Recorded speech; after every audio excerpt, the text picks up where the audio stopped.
over into Spain, and we're going to go to the Bernabeu because this is unbelievable game. It's Real Madrid versus Man City. Real Madrid are at plus 235. If they're going to make any headway, and if we're going to see this go to penalties and extra time, they've got to win the game. And obviously, if they're going to go through to the final, they've got to win the game. So the plus 235 is a big price. Man City is a big price at plus 105. The problem you got there is they don't need to win, and the draw comes into play, and the draw's at plus 300. I think where everyone's going to be looking is on the goals market. Real Madrid are plus 130 to score twice. Man City, they're minus 140 to score twice. Marco, here, could this be a 2-2? And then we take the under over 3 goals, because the over 3 is minus 125. Could it be a little bit like after the Lord Mayor show? We saw 7 last week, so everyone's going to think it's a goal fest. Yeah, well, I called it totally wrong in the first leg. I thought it'd be quite tight and cagey, and couldn't quite believe my eyes in the first 20 minutes with the way in which the match planned out. But fantastic game, great to watch. But yeah, I mean, I feel like I'm going to be kind of a lone wolf here in sort of promoting Man City compared to you two, but I'll try and make the case for it. But I thought they were the better team last week, not just in terms of the eye test, but if you look at the sort of underlying numbers, take out the penalty, and City dominated that tie, I felt. And you know, it's Real Madrid have done so well. They've showed so much character and ability to come through the ties against PSG and Chelsea, but also Man City. But I felt they could have won that game more comfortably. And I think if you look at key moments in that game, you know, Mahrez really annoyed Pep at one point when he opted to shoot rather than pass to Foden in the first half. It could have been 3-0 and could have been game over. Obviously, it wouldn't be game over because it's Real Madrid, but there were opportunities for City to put the tie to bed in that first leg. And the only concern for backing City is defensively and the injuries. Obviously, Zinchenko and Stones started at fullback last week. Then we had Fernandinho, which was a real surprise, but João Cancelo is back, which is a big boost, and presumably Zinchenko will start a left back again because Stones and Ake are doubts. Walker, we know, is possibly out for the season, but without his recovery pace, I do think that back four is a little bit fragile, and they're gettable. So I wouldn't be at all surprised to see them concede, possibly once, maybe more. But I just think going forward, City have the edge. I know we've got Benzema and co. I was surprised when Madrid went with a 4-3-3. I think injuries dictated that as well. But the way in which they went for City, I was really surprised. But you know, fantastic tactical work from Ancelotti there. But I just think the tie is actually set up quite nicely for Man City now compared to where they were against Atletico. Madrid keep pulling themselves off the canvas, but you know, I thought they were second best by a long way for 3/4 of the tie against PSG, the same against Chelsea, and the same last week. Of course, it's knockout football. Teams can continue to ride that wave, but I just think they're due not a heavy defeat, but I think they're due.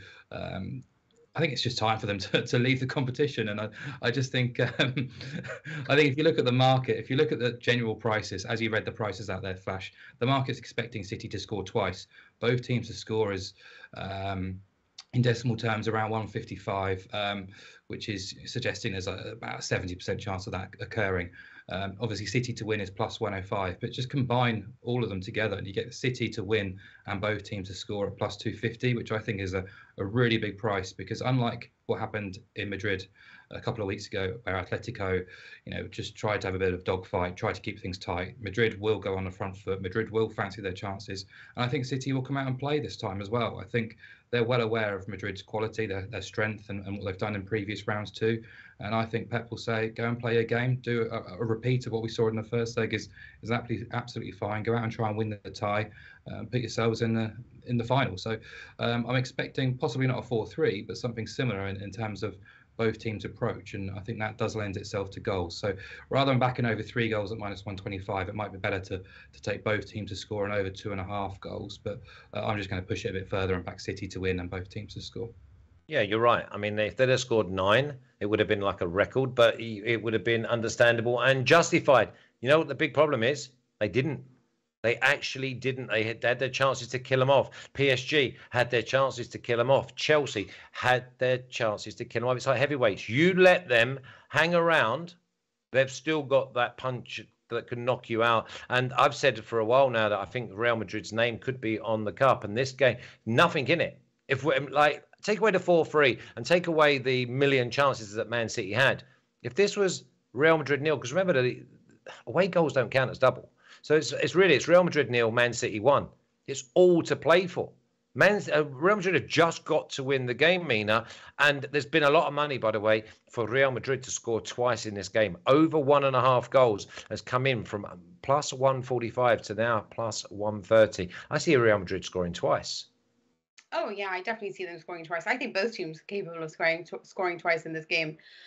It's an interesting one because I always felt in my heart that they would overcome PSG because tactically they're just better balanced. PSG have much better stars, but they are psychologically fragile, as we know. And when it comes to adjustments, I don't think Pochettino is that good. He's much better at developing a game plan from the first minute. Against Chelsea, again, it was more level. I think that I wasn't sure about which way it was going to go when you see the game and how it played. And Real Madrid did better in Stamford Bridge, perhaps. But Chelsea was stupendous when it came to the Bernabeu. I have to say, Manchester City should have scored about 5 goals in the 5 more, yeah. They had so many opportunities, and it's the lack of clinical efficiency that has made this look like there's still a contest to be had. But this is where it becomes interesting. Real Madrid were very poor. This is the poorest that I've seen them play, honestly speaking, for me in the Champions League. I know others will have different views on this, but it really just kind of looked like nobody was in the game, not in the midfield. You could see the defense was shoddy at best. Alaba was really suffering with the injury that he had. And Mendy was terrible. Well, it was worse than that, Mina. He was worse. That was the worst performance probably since he was like 11. Precisely. And then when you think about this is probably Real Madrid's worst performance in the Champions League, even worse than Sheriff, yeah. And they still managed 3 goals. No, exactly. This is the only thing that worries me about this team is because it really doesn't matter.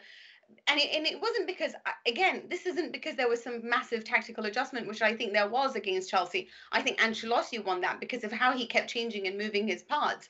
I didn't necessarily see that against Manchester City. It really was, a penalty. It was Benzema's brilliance. It was attacking the fact that there was no Kyle Walker. That's huge. And there is still no Kyle Walker. And Vinicius Jr., and now with Valverde back on the right, I do think that the wings will create more troubles, and Casemiro can now better track those runners. Having said all of that, there's a feeling that Alaba will miss this game and Nacho will play, which again opens a huge gap in the middle again. And Manchester City are not any other team when it comes to attack. They are really the best team other than Liverpool. So it's an interesting one. That's why I think there's weaknesses there defensively for both teams. That's why I see many, many goals. As to who will win it, it is at the Bernabeu. So that's the only thing. And when they're poor, they score 3. And when City are brilliant, they scored only 1 more. These are things that worry me in the end of this. So I really still think it's 50-50. Yeah, I got to agree with all of that because of Man City should be out of sight. They should be able to play their youth team in this game and know that they're going through. They were that dominant. It was like one of the best displays I've seen. And yet they've still not put them to bed.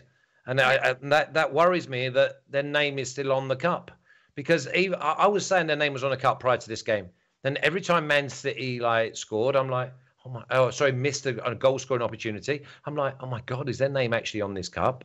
And then every time that Man City did score, Real Madrid went up the other end and scored as well. There's so much divided opinion on this game. I think everyone's thinking there's going to be goals. I hope he goes with a 3-5-2 or a 4-5-1 and locks down the wide men of Man City and makes them defend. Because Mahrez in the first minute, it was all down to Real Madrid. He gets the ball. Everyone knows he's left-footed.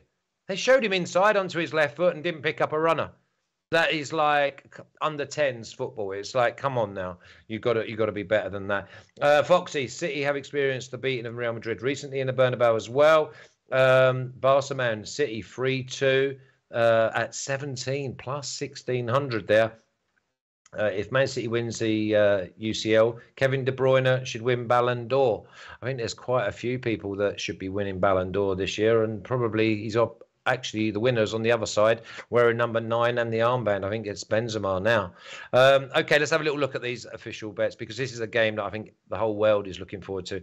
Okay, both teams to score and over 2.5 at -140 is mean as like a banker, because that's a safety to catch. And Madrid money line at +235, not complicating. I've gone Madrid team total over 1.5 at +130. As I said to you, it was +145 less than 24 hours ago. Man City and both teams score at +250. So there's plenty value there. That's my list. I like. Sorry? Yours. I like yours, Flash. I want that as well. Yeah, I'm not surprised.